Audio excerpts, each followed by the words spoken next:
Your brain right now is literally less developed than a Japanese adult's brain at the same age.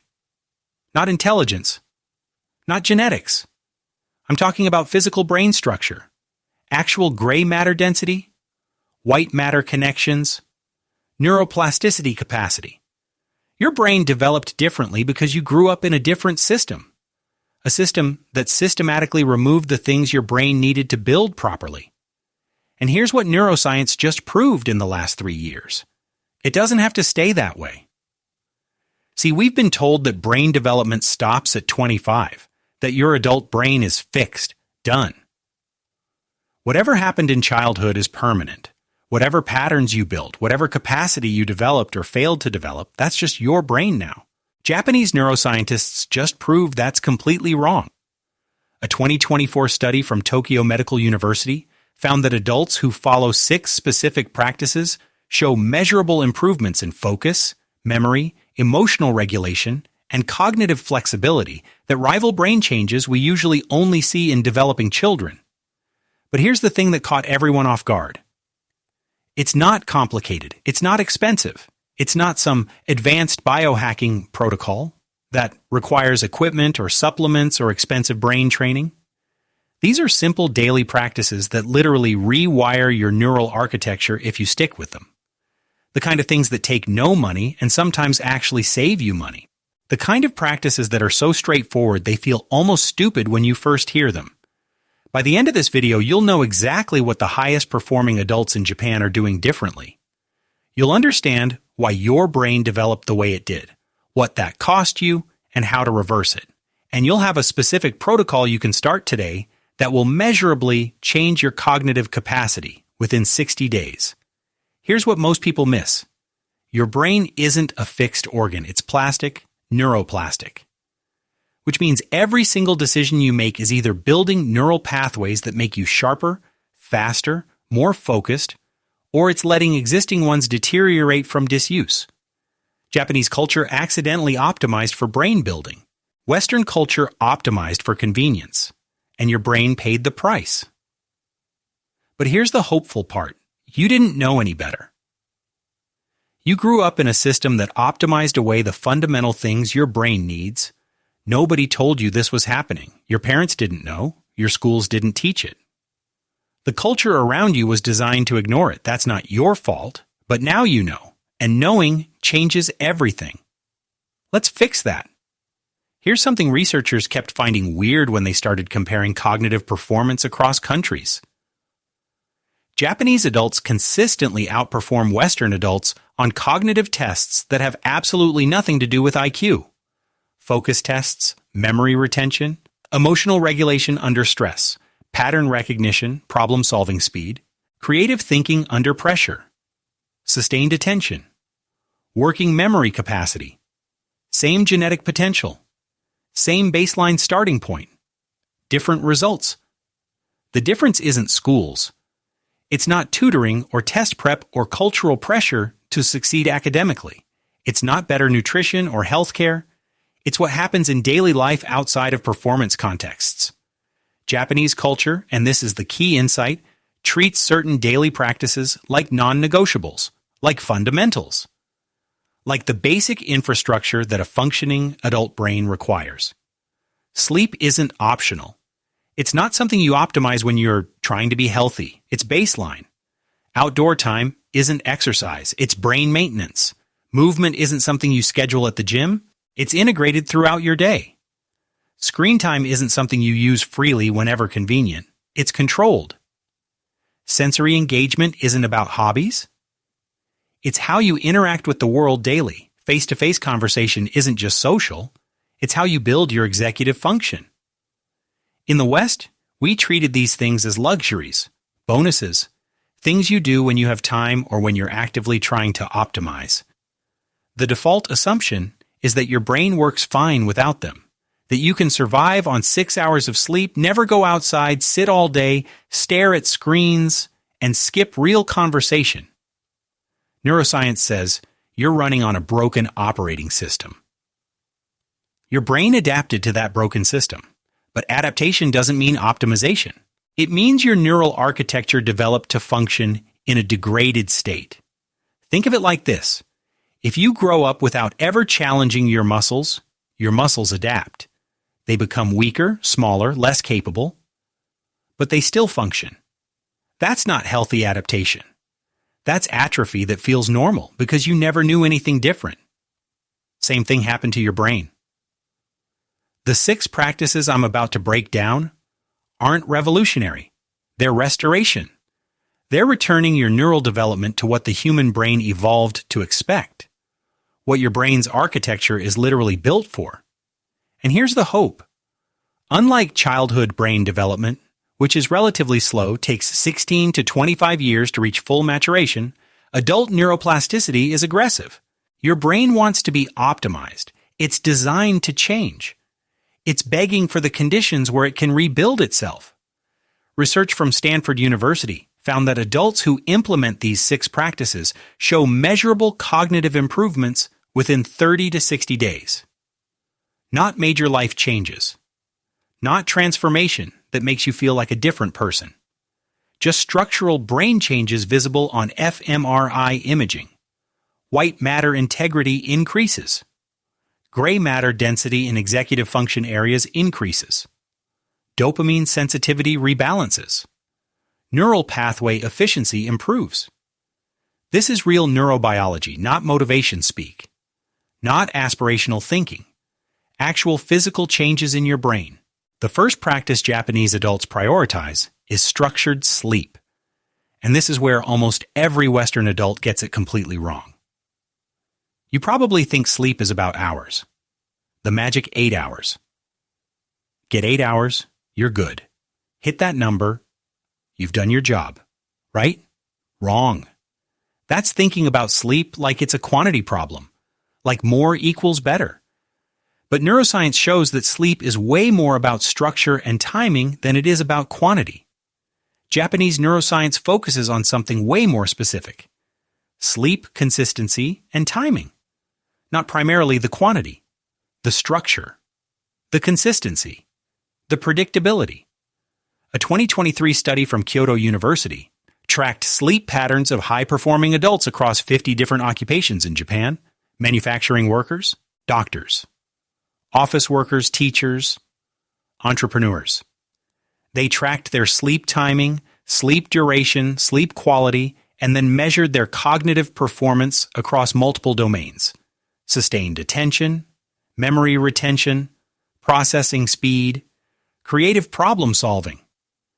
They found one consistent pattern: the adults with the sharpest cognitive performance weren't necessarily sleeping more than everyone else. Some were sleeping 7 hours, some 8, some 9. The variation was there. But what they all had in common was rigid consistency. Same bedtime, same wake time, every single day, even on weekends, even on days off. Most Western adults think this sounds insane. I want flexibility. I like sleeping in on weekends. That sounds like a prison schedule. I work different shifts. Weekends are for sleeping in. But here's what the research shows. Every time you shift your sleep schedule, your body's circadian rhythm has to recalibrate. That's a biological cost. Your brain has to rebuild its neurochemical baseline. Your prefrontal cortex, the part responsible for decision-making, focus, emotional regulation, executive function, takes a measurable performance hit while it recalibrates. This is why you feel foggy after traveling. Your brain isn't weak. It's literally rebuilding its neurochemical baseline to match your new schedule. That process takes time, and during that process, your cognitive capacity is reduced. Japanese adults treat sleep timing like a business appointment, non-negotiable. 11 p.m. bedtime. 6 a.m. wake time. 7 days a week. Not because they hate flexibility, but because they understand the neurobiology. Here's what happens when your brain gets that consistency. Around day 21 of consistent sleep timing, your body's sleep efficiency increases dramatically. You enter deep sleep faster. Your brain spends less time in light sleep and more time in deep restorative sleep. You spend more time in REM sleep, which is where memory consolidation happens. Your brain's glymphatic system, this is fascinating, the waste removal system that only activates during sleep, works way more efficiently with consistent timing. Your brain actually clears more metabolic waste, more toxins, more accumulated neurological junk. That's when neuroplasticity ramps up significantly. Here's the specific mechanism.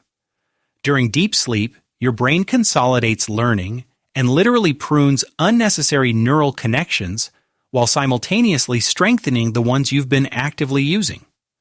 This process requires consistent sleep cycles. If your sleep is fragmented or if your timing is variable, this consolidation process gets disrupted. Your brain can't build new connections as efficiently. Essentially, inconsistent sleep equals learning that doesn't stick, plus slower neuroplasticity, plus accumulated toxins in your brain tissue. Now, here's what makes this brutally honest. If you work swing shifts, or have kids waking you up at different times, or live in a situation where consistent sleep isn't possible, you can't fully optimize this. I'm not ignoring that constraint. But the 80-20 version works well. Consistent sleep schedule 5 to 6 days a week, with flexibility built in for genuinely unavoidable disruptions. You don't need perfection. You need direction. Most people don't even try the 80-20 version. They just assume sleep flexibility is fine, that it doesn't matter, that your brain adapts. The adults getting ahead neurologically? They're treating 11 p.m. to 6 a.m. or 10:30 p.m. to 5:30 a.m. like it's literally where their competitive advantage comes from, because it is. The second practice is daily, unstructured time in nature. And I need to be specific about what this actually means, because most people get this wrong. Not park visits where you're checking your phone, not hiking expeditions where you're trying to burn calories or get a workout, not structured outdoor exercise, not fitness-focused activity. Time outside, in trees, on grass, around natural elements. For a minimum of 60 minutes daily, just existing in nature, noticing things, breathing different air, experiencing natural variation in temperature and stimuli. This is where Western culture went maximally wrong. We optimized away nature exposure systematically. Offices became completely indoor environments. Fluorescent lighting, recycled air. Commutes became enclosed. Cars, trains, tunnels, underground walkways. Even recreation became treadmills, which is literally running in place, inside staring at a wall or a screen. Meanwhile, Japanese culture kept nature integration as a structural default. Offices have windows. Walking happens outdoors. Parks are everywhere. Nature time is just part of how you move through your day. A 2022 study from Hiroshima University measured cortisol levels, brain imaging, and cognitive function in adults who either spent 60 minutes in natural outdoor settings versus 60 minutes in urban indoor environments. They controlled for everything, same physical activity level, same social context, same time of day, just different environments. The nature group showed 35% lower cortisol, which is the primary stress hormone, increased activation in the parasympathetic nervous system, which is rest and recovery mode, better prefrontal cortex function, meaning focus and decision-making improved, faster recovery from cognitive fatigue, lower inflammation markers throughout the body. The mechanism is genuinely fascinating. Your brain evolved for 200,000 years in natural environments. Your sensory systems are literally, genetically, neurologically tuned for natural stimuli. Green colors in the natural spectrum. Organic shapes instead of right angles. Water sounds instead of static noise. Real air quality with natural variation instead of recycled climate-controlled air. Temperature variation instead of constant 72 degrees. Urban environments are sensory overload by comparison, bright artificial colors, right angles everywhere, static artificial sounds, constant visual competition for attention, multiple stimuli fighting for your brain's processing capacity simultaneously. Your brain isn't rejecting modern environments because it's weak. It's working harder because the stimuli are neurologically demanding. Your attention systems are constantly activated, constantly filtering, constantly working. When you spend time in nature, something different happens. Your attention systems get to relax. Your brain can relax into what researchers call soft fascination, being interested in things without having to work hard to focus. Your sensory load decreases dramatically. Your body's inflammation markers drop, but, and this is important, it has to be actual nature, not manicured parks with perfect lawns and no variation, not maintained trails with handrails and clear pathways, not Instagram spots where you're taking photos for social media. Real nature means standing under trees, feeling temperature variation, noticing smells, listening to complex ambient sounds, walking on uneven ground that requires your balance systems to work, seeing variation in complexity and organic shapes. Japanese adults do this daily, not as exercise. As basic brain maintenance. Like brushing your teeth, like sleeping, like eating. It's not optional, it's fundamental. The implementation is simple, but non-negotiable. 60 minutes outside every single day. Morning is optimal. Cortisol naturally peaks at sunrise, and nature exposure amplifies this positive peak. But any time works better than no time. During this time, you're not exercising hard. You're not optimizing your performance. You're not performing for anyone. You're just existing in a natural space. Noticing, breathing, being present. This is where productivity culture sabotages your brain. Use that time efficiently. Take a work call. Listen to a podcast about optimization. Combine your exercise with your nature time.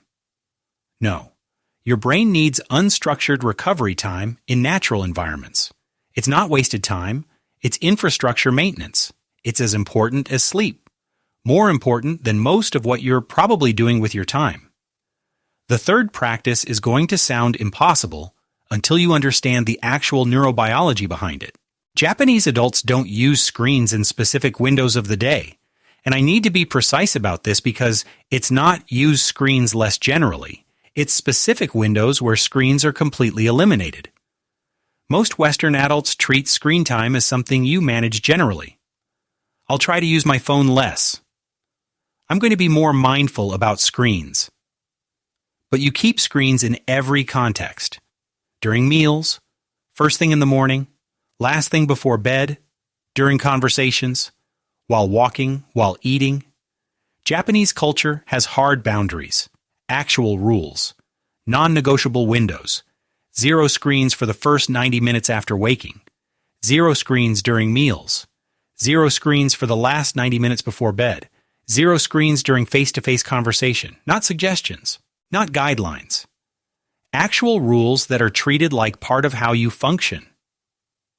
Here's why this matters for brain development and cognitive performance. Screens trigger dopamine cascades in your brain. That's not a metaphor. That's literal neurochemistry happening at the neurotransmitter level. Your brain evolved to find certain stimuli rewarding: food, social connection, achievement, sex. These things trigger dopamine release because evolutionarily, these things meant survival and reproduction. Dopamine is your brain's way of saying, "This matters. Do it again." Screens are engineered to hack these reward systems.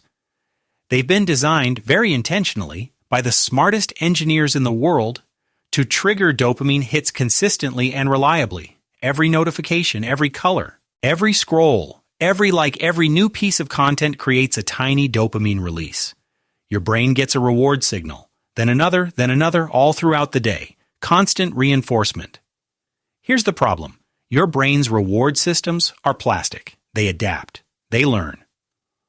Whatever you train them to find rewarding, they optimize for finding rewarding. This is called reward sensitivity plasticity.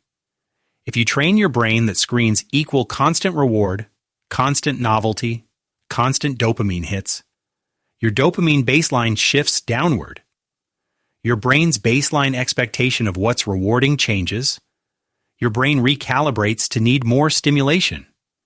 You need more screen stimulation to feel normal. Without screens, you feel bored, restless, anxious even. This is literal withdrawal. This is addiction. But your culture calls it normal. Everyone's like this. That's just how the world works now. Research from Tokyo Medical University followed adults across different communication types. face-to-face conversation, video calls, phone calls, text and email, and social media. They measured neural activation, dopamine response, emotional engagement, and cognitive outcomes over 12 weeks. Face-to-face conversation activated the most distributed neural networks. Language processing, emotional processing, theory of mind, understanding what other people think, executive function, all simultaneously, all activated at the highest levels. Video calls activated fewer areas. Phone calls, fewer still. Text and email, fewer. Social media barely activated anything except reward centers. The difference isn't subtle. Face-to-face conversation is cognitively demanding. It requires real thinking, reading facial expressions, understanding subtext, detecting tone and emotion, noticing what someone isn't saying, adjusting your thinking based on real-time feedback. This cognitive demand is exactly what builds neuroplasticity. This is how you get smarter. This is how your brain actually changes and builds new capacity. Social media is the opposite. Minimal cognitive demand, maximum dopamine hit. Minimal thinking, maximum reward. Your brain adapts to this low-demand, high-reward environment very quickly. Real conversation starts feeling harder, uncomfortable, unnecessary. Why have a hard conversation when you can just scroll? Japanese culture resisted social media integration partially for this reason. Face-to-face interaction is still the default mode of real communication and decision-making. It's still how relationships happen. It's still how trust is built. It's still how real work gets done. So here's the specific implementation. 90 minutes after waking equals no screens. No phone, no email, no checking messages. Shower, breakfast, meditation, time outside, real thinking, just your brain and yourself and the world. During meals, phone in another room, email closed, screens off, just food, just the person you're with if you're eating with someone. This might be the hardest for you. But it's also where you'll see the fastest results. Last 90 minutes before bed. No screens, no blue light. The blue light from screens suppresses melatonin, which is your sleep hormone. It literally prevents you from getting tired. It's like drinking coffee right before bed. Except it's coming from your screen. For the rest of the day, normal use is fine. Work requires screens. You're probably on screens. That's okay. These 3 windows? Non-negotiable. Most Western adults can't imagine enforcing this. What if there's an emergency? Emergencies existed before smartphones. They existed for 200,000 years. You'll survive. Your brain will thank you. The adults who implement this window strategy see their cognitive baseline shift within 30 days. They're sharper, faster, less scattered. Their attention span improves dramatically. Their ability to focus on one thing increases. Their dopamine baseline rebalances to normal. They stop needing constant stimulation to feel okay. The 4th practice is movement integration throughout the day. And I need to be very clear, this isn't exercise. This isn't workouts. This isn't structured fitness. This is actual movement as part of normal function. This is where Western optimization culture completely inverted the biology and created something worse. We decided movement happens at the gym for 45 minutes, 1 hour, concentrated intensity, dedicated time. Then you sit at a desk for 8 hours. Then you sit on the couch for 3 hours. Then you lie in bed. Movement is compartmentalized. Everything else is static. This is metabolically terrible and neurologically awful. Japanese culture has movement distributed throughout the day. Standing during work instead of sitting. Walking during thinking instead of staring at a desk. Squatting instead of sitting during rest periods. Physical interaction with objects instead of screens. The neuroscience is crystal clear. Distributed movement throughout the day produces different brain results than concentrated exercise. Both are good. Both improve cognitive function. But movement distribution is better for neuroplasticity. This is measurable. A 2023 study from Osaka University tracked adults with identical fitness levels. One group did concentrated exercise, 1 hour daily, high intensity, then sitting the rest of the day. The other group distributed movement across the day. 5-minute movement breaks every hour for 8 hours, then normal activity. Same total movement time. Identical calorie expenditure. Different approaches. The distributed group showed better sustained attention throughout the day, no afternoon energy crash, faster decision-making, better emotional regulation, improved memory consolidation, higher baseline energy. The mechanism. Movement triggers BDNF, brain-derived neurotrophic factor. Think of BDNF as plant growth hormone for your brain. It enables neuroplasticity. It makes your brain capable of changing and building new connections. Concentrated exercise creates a BDNF spike, followed by a crash. Your BDNF goes up during exercise, then drops after you stop. Distributed movement creates sustained elevated BDNF throughout the day. Your BDNF stays elevated because you're moving regularly. For brain building, sustained elevation is better than spiky elevation. Consistency matters more than intensity. The implementation movement every hour. Not exercise. Movement. Stand instead of sit. Standing desk. Walk while thinking through a problem. Take stairs instead of elevators. Do bodyweight movements for 30 to 60 seconds every hour. Push-ups, squats, pull-ups. Walk to get water instead of sending it delivered. Squat when resting instead of sitting in a chair. Japanese office culture has normalized this. Sitting all day is becoming unusual. Standing, moving, taking stairs, taking walks. This is just how you function. Western office culture still treats movement like something you find time for, something separate from work, something you do on your own time. Here's the honest part. Distributed movement requires more attention than sitting. Your brain has to remember to interrupt sitting with movement. It's a conscious practice until it becomes automatic, which happens around week 3 to 4, but the cognitive return is measurable. Sharper focus, better emotional control, faster thinking speed, more stable energy throughout the day. The fifth practice is what neuroscience calls sensory integration, engaging your senses with physical, tactile materials throughout the day instead of outsourcing these experiences to digital convenience. This is subtle but powerful for your brain. Western culture optimized away sensory engagement systematically over the past 50 years. We cook less because there's convenient food. We build less because we can buy pre-made. We grow less because there are grocery stores. We repair less because buying new is easier. We write less because typing is faster. We make less because consuming is easier. Each of these activities seems unrelated to brain health, but they're all sensory-rich experiences that your brain evolved to expect. When you cook, you're engaging. Touch, temperature variations, texture changes, smell, hundreds of different aroma compounds activating your olfactory system. Vision, color changes, texture changes, taste, immediate feedback, decision-making, adjusting based on sensory input, fine motor control, knife skills, timing. When you buy pre-made food, you're engaging. Maybe vision. That's it. These aren't equivalent experiences. These aren't close. Research from Nagoya University followed adults who spent 60-plus minutes daily in sensory-rich activities versus adults who didn't. Sensory-rich activities included cooking, gardening, woodworking, handwriting, crafting, building, repairing objects.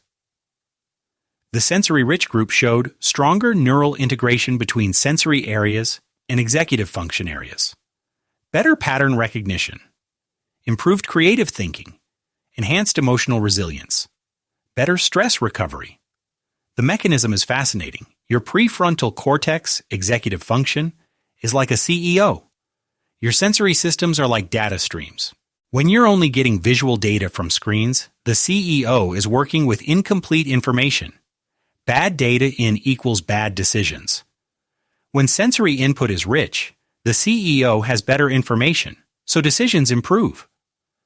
The brain is working with full sensory bandwidth instead of a narrow stream. More importantly, sensory-rich activities force you to slow down. You can't quickly optimize cooking. You can't multitask while working with your hands on something complex. You can't check your email while woodworking. This forcing of focus creates deep attention states, and deep attention states are where neuroplasticity happens. This is where your brain actually changes. The implementation 60-plus minutes daily of sensory-rich activity.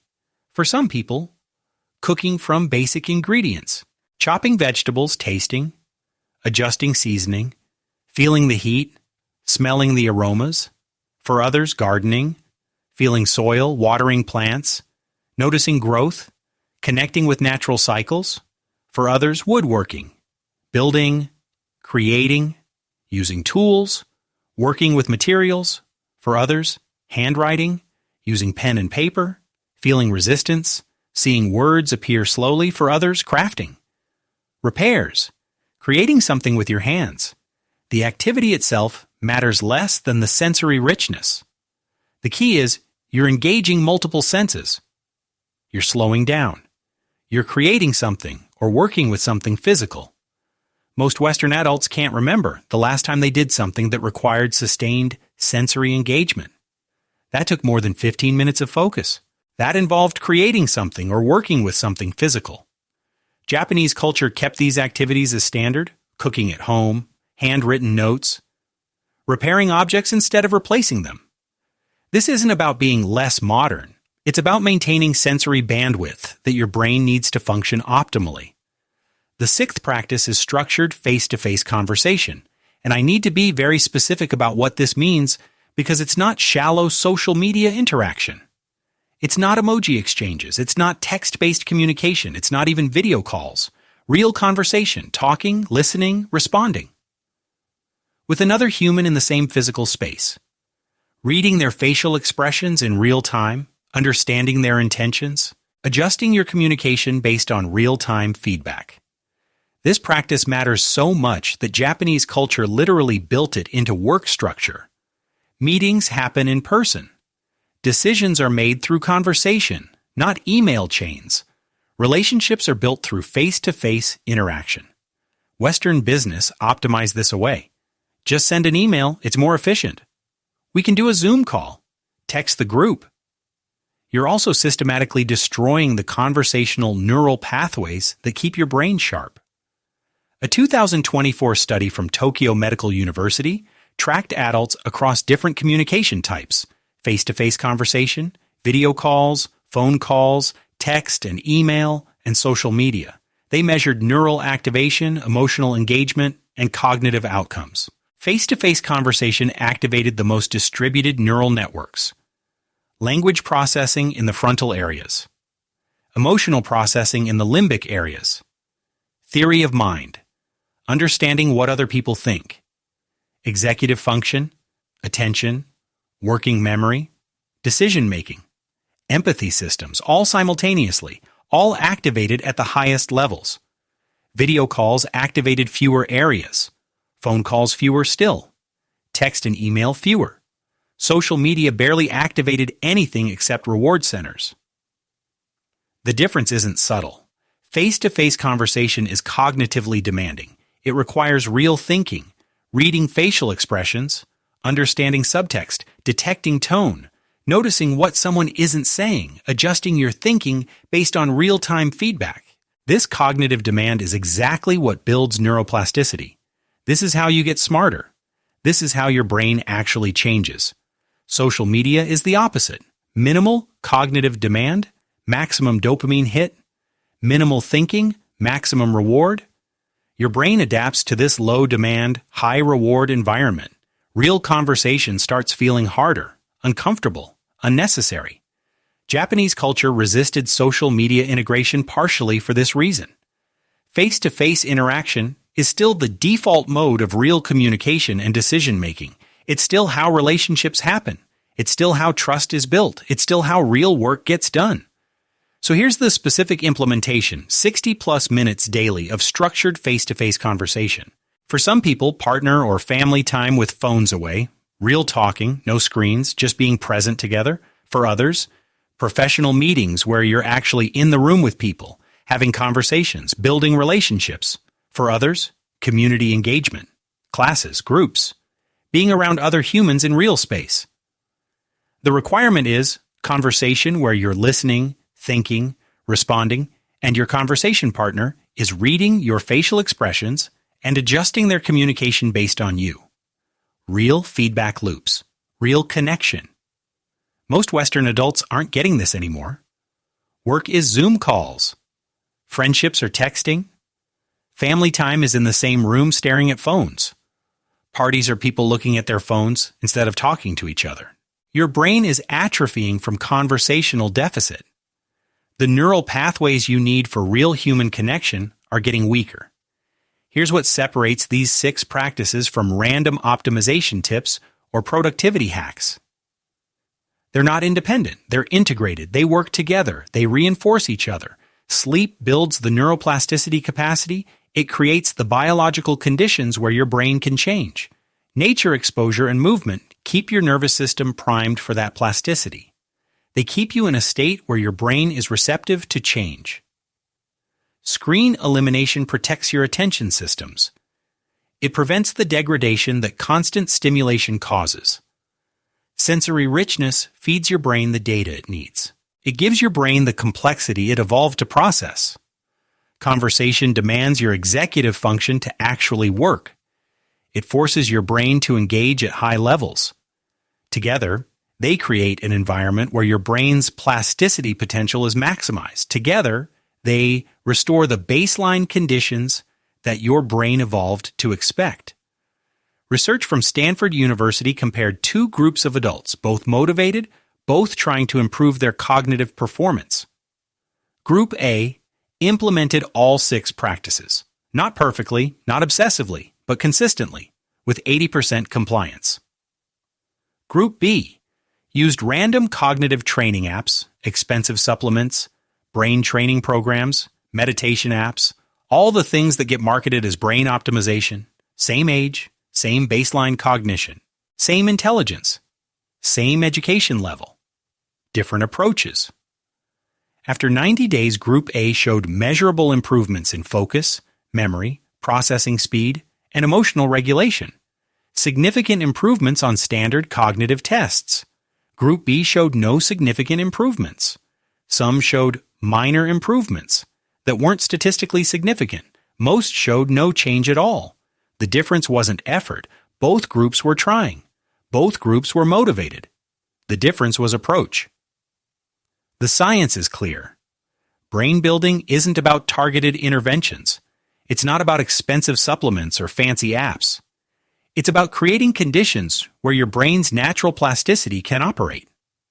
Japanese culture did this accidentally through cultural design, through how society is structured, through what's normal. Western culture optimized it away accidentally through industrialization and technology integration, through convenience and efficiency maximization. Now you know which direction to optimize. Here's where most people fail. They understand the science. They see why these 6 practices matter. They get the neurobiological reasoning. They're convinced it's real. Then they try to implement all 6 perfectly. Their brain explodes. They try for 3 days. They quit. They go back to their old patterns. They tell themselves, it didn't work for me, or I don't have time, or it was too hard. The correct approach is systematic implementation, phased, incremental, building one thing at a time until it's automatic, then adding the next. Week 1 to 2. Foundation, sleep plus nature. This is your baseline. You're establishing sleep consistency and getting outside daily. Sleep. Pick a bedtime and wake time. Just pick one. 11 p.m. to 6 a.m. or 10:30 p.m. to 5:30 a.m. Whatever. Just pick one. Write it down. Commit to it for 14 days. During these 2 weeks, you're only changing sleep. Everything else stays the same. You're just building sleep consistency. Nature. 30 minutes outside daily. Not exercise, just outside. A park, a forest, your backyard, whatever. Just get outside. This isn't hard. You're just building the habit. You're just showing your brain that these 2 things are now non-negotiable. Week 3 to 4. Add layer 2. Screens plus movement. Now you're adding screen elimination windows and movement breaks. Screens. 90 minutes after waking equals no screens. First thing when you wake up, no phone, no email, no screens. Shower, breakfast, get outside if possible. Just your brain and your morning. Meals, no phone, no screens, just food, just presence. Evening, 90 minutes before bed, no screens, no blue light. Read a book, meditate, talk to someone. Just no screens. Movement. 1 5-minute movement break every 2 hours during the day. Just stand up. Do some push-ups or squats or walk around. Just move. This is where you might feel resistance. Your brain will push back on screen elimination. You'll feel weird not checking your phone. That's normal. That's withdrawal. That's your dopamine baseline rebalancing. Keep going. Week 5 to 6. Add layer 3, sensory plus conversation. Now you're adding sensory-rich activities and conversation time. Sensory. 30 plus minutes of sensory-rich activity daily. Cooking, gardening, handwriting, crafting, building, fixing something, just something that involves your hands and multiple senses. Conversation. 20 plus minutes of phone-free conversation daily with your partner, with your kids, with a friend, with someone in person. Just real talking. By this point, the first 4 practices are automatic. They're not requiring conscious effort anymore. You're sleeping at the same time. You're getting outside. You're not using screens in certain windows. You're moving throughout the day. Adding these last 2 is easier because you're not reorganizing your entire life simultaneously. Week 7. Onward integration. All 6 running together. Not perfectly, but together. You're aiming for consistency, not perfection. You have days where you miss a practice. That's fine. You get back on track the next day. You're tracking what changes, your focus, your energy, your mood, your memory, your decision quality. Most people see measurable changes by week 4 to 5. Real brain shift by week 8 to 12. The key, don't try to optimize everything simultaneously. Build incrementally, one building block at a time. Japanese culture had these as baseline, not optimization, baseline. Western culture lost them entirely. You're not trying to optimize beyond normal. You're trying to restore basic functionality. This reframe changes everything. If you want faster results, if you want to push harder once the basics are automated, here's what the highest performing adults in Japan do. Sleep stacking. Same schedule plus a 20-minute nap 7 hours after waking. This amplifies BDNF during consolidation windows. Your brain gets a second window for memory consolidation and learning integration. Contrast exposure. Alternate between nature and urban environments deliberately. The contrast increases parasympathetic activation beyond nature alone. Your nervous system gets recalibrated. Conversation depth. Go beyond casual conversation. Structured discussions about ideas, decisions, or feelings activate more neural networks than surface chat. Deeper thinking, harder cognitive work, sensory intensity.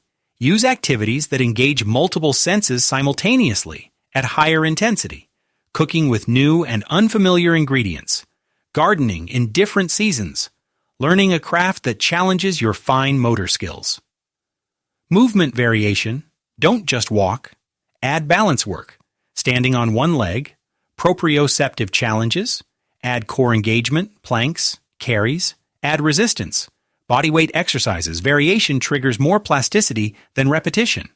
But honestly, the basic 6 practices, implemented with 80% consistency, produce 90% of the results. The advanced version is for people optimizing the last 10%. Start with the basics. Master those. Then optimize further if you want. By week 8 to 12 of consistent practice, here's what happens inside your skull. Dopamine baseline resets. From screens elimination and exposure to real reward, you need less stimulation to feel engaged. Decision-making becomes easier. Anxiety decreases. Social interaction feels rewarding again. Attention span extends. From movement, nature, and conversation. Focus on single tasks becomes possible again. Deep work feels less exhausting. Distractibility decreases. Your ability to concentrate improves measurably. Memory improves. From sleep consistency, sensory richness, and movement, you remember conversations better. Information retention increases, learning becomes faster. Your brain consolidates information more efficiently. Emotional regulation improves. From all six combined, you react slower to stress. Recovery from emotional events is faster. Emotional nuance in social situations increases. You understand people better. You understand yourself better. Processing speed increases. From all the above, you think faster. Decisions happen quicker. Problem-solving becomes automatic. Your brain's processing efficiency increases, creativity improves, from sensory richness, walking, and conversation. Idea generation becomes easier, novel connections appear, solving problems others see as stuck becomes possible. Your brain makes more connections between disparate concepts. These aren't metaphors. fMRI imaging shows structural changes. White matter integrity increases. Gray matter density in executive function areas increases. Your brain is literally rebuilding itself. But only if you give it the conditions to do so. I know what you're thinking. I don't have 60 minutes for nature daily.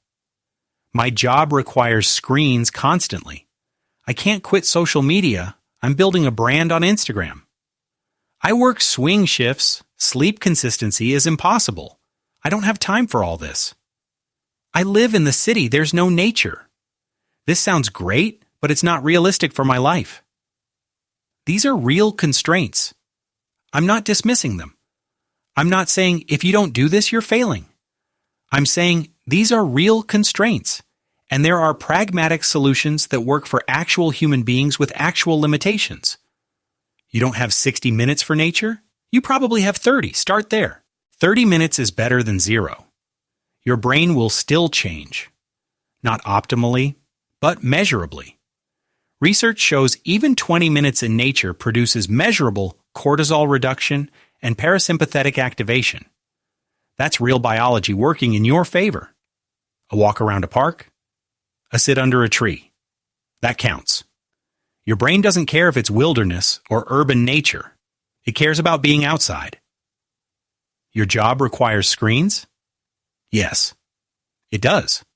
The question is, can you create screen-free windows before work, during lunch, and after work? The answer is almost always yes. You can wake up 30 minutes earlier to get screen-free time. You can eat lunch away from your computer. You can set a boundary about screens after 9 p.m. Most people find they can implement 2 of the 3 windows easily. That's 80% of the benefit right there. Building a brand on social media is real, genuinely real. But neuroscience is also real. And neuroscience says you're training your brain to function at lower capacity while you do it. This is a choice. Make it consciously. Maybe you decide the brand is worth the cognitive cost. Maybe you decide the cost is too high. Maybe you find a middle ground, limiting screens to specific hours while you're building the brand.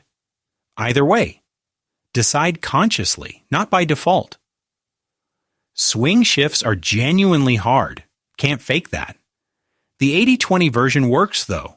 Consistent schedule 50% of the time is better than 0 consistency. Even 3 days a week of consistent sleep is better than completely random sleep. Your brain shows measurable improvement with partial consistency. It's not all or nothing. The point isn't perfection. The point is direction. If you're at 0% consistency and move to 60% consistency, your brain will change. Not optimally, but measurably. You'll see improvements in focus, energy, mood within 2 to 3 weeks. That's real motivation to keep going. Japanese adults aren't special humans with special brains. They're humans operating in a culture that supports these 6 practices. You can operate that way too, even within Western constraints. It requires decision-making, priority setting, boundary setting. It requires saying no to some things so you can say yes to your brain functioning optimally. But the payoff is real, a functioning, capable, sharp adult brain that can handle complexity, remember information, make better decisions, and actually enjoy relationships again. That's worth the friction. That's worth a lot more than friction. Here's why I'm breaking this down now. Brain fog isn't your personal failing. It's not a character flaw. It's not something you're doing wrong. It's a systemic design problem. You grew up in a system that optimized away the practices your brain needs to function. You're not broken.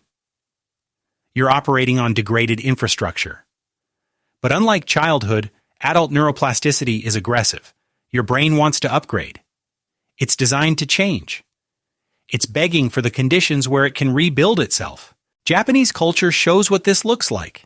Adults who can focus for hours without distraction, who sleep deeply and wake refreshed, who think clearly under pressure, who remember conversations, who solve problems creatively, who have real relationships based on face-to-face interaction. This isn't genetics. It's not that Japanese people have special brains. It's that they have different systems, different cultural defaults, different infrastructure. It's an operating system. And you can change your operating system starting today, not starting Monday, not when life calms down, not when you have time, not when you figure it out. Today. The barrier isn't information anymore. You know what works. The barrier is decision. Are you going to keep operating on the degraded Western system? Or are you going to build the foundation these 6 practices create? Pick one practice, just one, the one that feels most doable, that feels least painful. Implement it for 2 weeks. Notice what changes, notice how you feel. Notice what's different. Then add the next one. By week 8, you'll be running on a different operating system, and you'll wonder why every adult in your life isn't doing this, because the improvements are real. The changes are measurable. Your brain will thank you. Drop a comment. Which of these 6 practices are you starting first? Be specific. Don't just say all of them, pick one. Which one speaks to you? Sleep, nature, screens, movement, sensory, conversation? Because honestly, the specific practice you choose matters less than the fact that you choose. Your brain will do the rest. Your brain wants to optimize. It wants to change. Next week, I'm breaking down the exact daily schedule that Japanese high performers follow to lock in all 6 practices without it feeling like a full-time job. You'll see what 24 hours actually looks like when you're building brain capacity instead of just managing day-to-day survival. You'll see how to structure your day.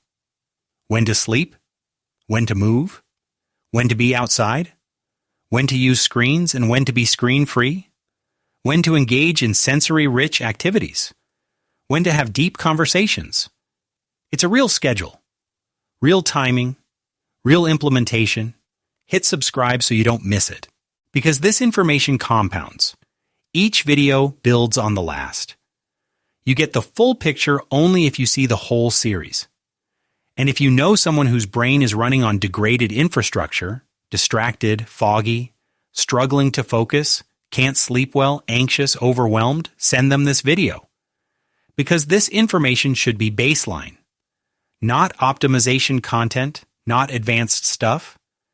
This should be what everyone knows. This should be normal. You deserve a functional adult brain, a brain that can focus, a brain that can remember, a brain that can think clearly, a brain that can solve problems, a brain that can connect with other humans.